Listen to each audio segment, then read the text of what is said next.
बुद्धि का सही प्रयोग। कई वर्ष पहले एक नगर हुआ करता था।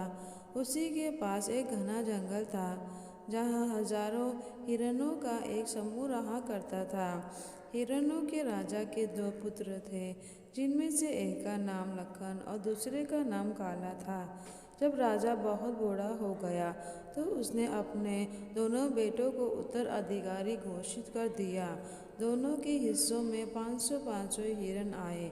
लखन और काला के उत्तराधिकारी बनने के कुछ दिन बाद मगधवासियों के लिए खेतों में लगी फसल काटने का समय आ गया था।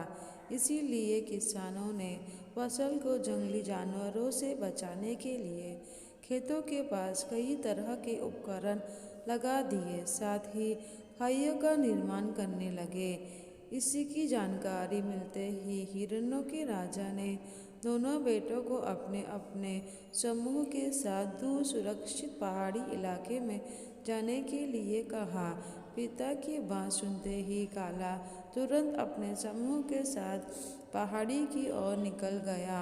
उसने जरा भी नहीं सोचा कि हिरण के उजाले में लोग उनका शिकार कर सकते हैं, और असल में हुआ भी यही।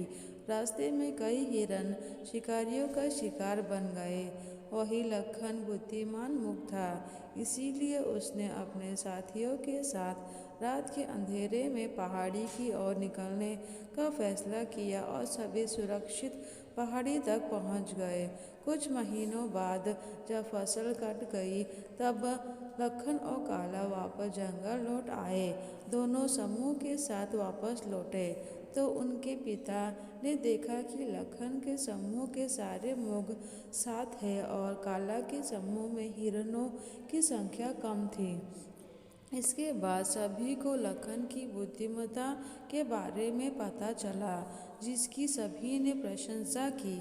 इस कहानी से हमें ये सीख मिलती है कि कोई भी काम करने से पहले कई बार सोचना चाहिए, तभी उसको करना चाहिए। इससे हमेशा सफलता मिलती है।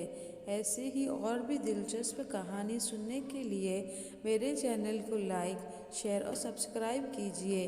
मेरी ये कहानी सुनने के लिए आपका बहुत बहुत धन्यवाद।